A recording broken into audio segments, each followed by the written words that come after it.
Hello and welcome to Daily Tech Tutor.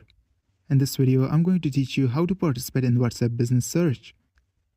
If this tutorial helps you, then consider subscribing and liking the video.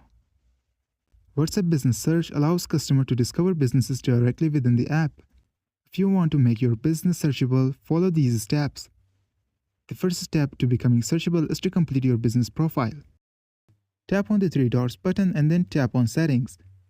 Now tap on the profile on top. Fill in all details, including business name, business category, description, business hours, address, websites, and email. The next step you can do is to increase engagement and activity on your WhatsApp business account. Actively respond to messages and maintain a good response rate.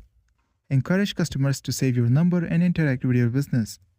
For this, you can also use click to WhatsApp ads to drive more chats. You should also stay updated with WhatsApp's policies. Ensure your business follows WhatsApp's commerce and messaging policies to remain eligible.